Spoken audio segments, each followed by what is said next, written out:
ఈరోజు కొంతమంది అంటున్నారు, నిన్న మన కొందరు మాట్లాడుతూ ఉండే, తెలంగాణలో విద్యాశాఖకు పూర్తి స్థాయిలో మంత్రి లేడు, అర్జెంటుగా రేవంత్ రెడ్డి గారు పూర్తి స్థాయి మంత్రిని విద్యాశాఖకు నియమించాలని. నేను మిమ్మల్ని అడుగుతున్నా, పర్ఫామ్ చేసినందుకు నేను విద్యాశాఖ నుంచి తొలగాల? లేకపోతే నర్సరీ, ఎల్కేజీ, యూకేజీ ఇంట్రడ్యూస్ చేసి నర్సరీ నుంచి 12th క్లాస్ వరకు బ్రేక్ఫాస్ట్ ఇచ్చినందుకు నేను తొలగాలనా? లేదంటే 14 సంవత్సరాలు మీ ప్రమోషన్స్, మీ ట్రాన్స్ఫర్స్ లేకపోతే 23,000 మందికి ప్రమోషన్లు ఇచ్చి 30,000 పైగా టీచర్లను ట్రాన్స్ఫర్స్ చేసినందుకు విద్యాశాఖ మంత్రిగా నేను తొలగాలనా? 1956లో మొదలుపెట్టిన ఐటీఐలను ఆనాటి డీజిల్ మెకానికు లేకపోతే ఆనాడు ఉన్న నైపుణ్యాన్ని ఈ రోజు వరకు 70 సంవత్సరాలైనా అదే నేర్పిస్తున్న ఐటీఐలను ఏటీసీలుగా, అడ్వాన్స్ టెక్నాలజీ సెంటర్స్గా 119 నియోజకవర్గాలలో 119 మొదలుపెట్టి 3,000 కోట్ల రూపాయలు ఖర్చు పెడితే వాటిని అప్గ్రేడ్ చేయడానికి 86% టాటా ఇన్స్టిట్యూట్ ఇన్వెస్ట్ చేసింది. ఓన్లీ 14% స్టేట్ గవర్నమెంట్ పెట్టింది. ట్రైనర్స్ ట్రైనింగ్ టాటా ఇచ్చింది. రాబోయే 10 సంవత్సరాల ఇన్స్టిట్యూషన్స్ను వాళ్ళే నిర్వహిస్తామని టాటాను తీసుకొచ్చి ఐటీఐలను ఏటీసీలుగా మార్చినందుకు ఈరోజు విద్యాశాఖ మంత్రిగా నేను రాజీనామా చేయాలనా? నిర్లక్ష్యానికి లోనైన పాలిటెక్నిక్లను ఒకప్పుడు ఐటీలో చేరితే మా పిల్లగాడు అమెరికాకి వెళ్తాడు, డాలర్లు వస్తే దాంతోపాటు పెళ్ళై కట్నం కూడా వస్తుంది అనే తల్లిదండ్రులు ఈరోజు ఆర్టిఫిషియల్ ఇంటెలిజెన్స్ వల్ల వేలాది లక్షలాది మంది ఉద్యోగాలు పోయి తల్లిదండ్రులకు భారమై వెనక్కి రాలేక అక్కడ ఉండలేక సమస్యలు ఎదుర్కొంటుంటే, ప్రపంచంలో వచ్చిన మార్పు, వైట్ కాలర్ జాబ్స్ లేవు, వైట్ కాలర్ జాబ్స్కు కష్టం అనుకున్నప్పుడు యంగ్ ఇండియా స్కిల్స్ యూనివర్సిటీని మొదలుపెట్టి వాళ్ళకి స్కిల్ నేర్పించి certificate course, diploma course, degree course ప్రపంచంతో పోటీ పడే విధంగా మార్చి Young India Skills University public private partnership మేమే యూనివర్సిటీ పెడితే నా దగ్గర 14 యూనివర్సిటీలు ఉన్నాయి. వాటి పరిస్థితి ఏముందో ఇక్కడ ఉన్న మా వీసీలు ఉన్నారు, లేకపోతే హైయర్ ఎడ్యుకేషన్ శాఖ బాలకృష్ణ గారు వీళ్ళందరూ ఉన్నారు. ఇంకొకటి నేను పెట్టినా అదనంగా చేసేది ఏం లేదని చెప్పి Young India Skills University aided by Anand Mahindra vehicles మీరు చూస్తుంటారు రోడ్ల మీద కార్లు ఇవన్నీ. Mahindra group of companies chairman మన Young India Skills University chairperson. ఈరోజు board of directors, Reddy labs CEO one of the board of director, Apollo hospital CEO one of the director. ప్రపంచంలోనే success story ఉన్న కార్పొరేట్ కంపెనీల CEOలు ఈరోజు మన Young India Skills University board of directors.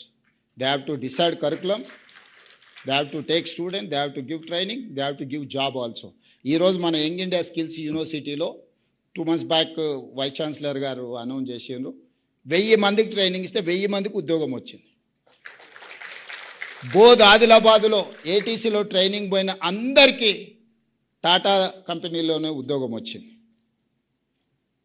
వీటన్నిటిని labour డిపార్ట్మెంట్లో ఐటీఐలు, పాలిటెక్నిక్ వచ్చేసి టెక్నికల్ ఎడ్యుకేషన్, స్కిల్స్ యూనివర్సిటీ వచ్చేసి ఐటీ అండ్ ఇండస్ట్రీస్ కింద ఉంటే వీటన్నిటిని సింగిల్ అంబ్రెల్లా కిందకి తీసుకొచ్చి యంగ్ ఇండియా స్కిల్స్ యూనివర్సిటీ అండర్లోనే పాలిటెక్నిక్, ఏటీసీలను, ఐటీఐలను అన్నిటిని ఒక దగ్గరికి తీసుకొచ్చి hundreds of crores దాని మీద ఖర్చు పెట్టి పిల్లల్ని ఎంపవర్ చేసి వైట్ కాలర్ జాబ్లని రీప్లేస్ చేయాలంటే బ్లూ కాలర్ జాబ్ అంటే స్కిల్, నైపుణ్యం. విద్య నైపుణ్యం కాదు. Language is not knowledge. Language అనేది ఒక కమ్యూనికేట్ చేయడానికి. అమెరికాలో బిచ్చమెత్తుకునేటోడు కూడా ఇంగ్లీష్లో మాట్లాడతాడు. చైనాలో ఇంగ్లీష్ వచ్చిన వాళ్ళు 10% కూడా వెళ్ళరు. జర్మన్లో కూడా hardly 10%. You go and see South Korea.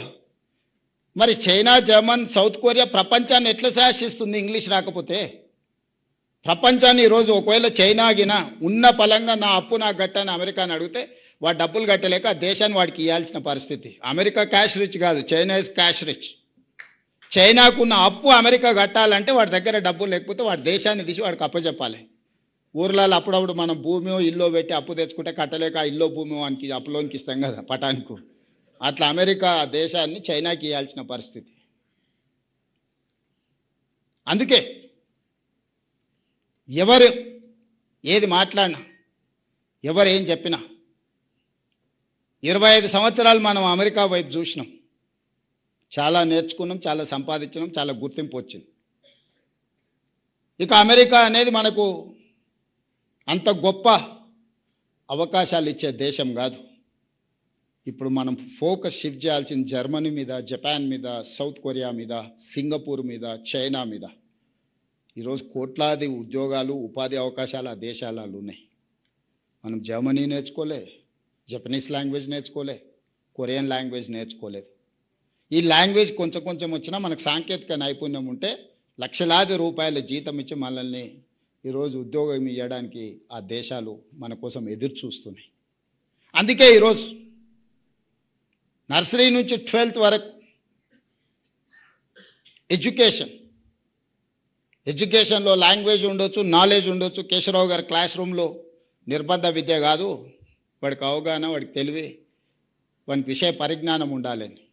12th తర్వాత స్కిల్ వైపు షిఫ్ట్ చేయాలనేది నా ఉద్దేశం. అప్ టు 12th వరకు ప్రపంచం పట్ల సంపూర్ణమైన అవగాహన ఉండాలి. ఈ సంపూర్ణమైన అవగాహన ఇచ్చే టూలే మీరు ఇవ్వకుంటే అది జరగదు. ఈరోజు ప్రైవేట్లో 11,000 పాఠశాలలు ఉంటే 33 లక్షల మంది స్టూడెంట్స్ ఉన్నారు. ప్రభుత్వంలో 27,000 పాఠశాలలు ఉంటే మన దగ్గర 27 లక్షల మంది స్టూడెంట్స్ ఉన్నారు. ప్రైవేట్లో 11,000 పాఠశాలల్లో 33 లక్షల పిల్లలకు చదువు చెప్పగలిగినప్పుడు మన 27,000 పాఠశాలల్లో ఎంతమంది పిల్లలకు మనం చదువు చెప్పొచ్చో మీరే ఆలోచన చేయండి.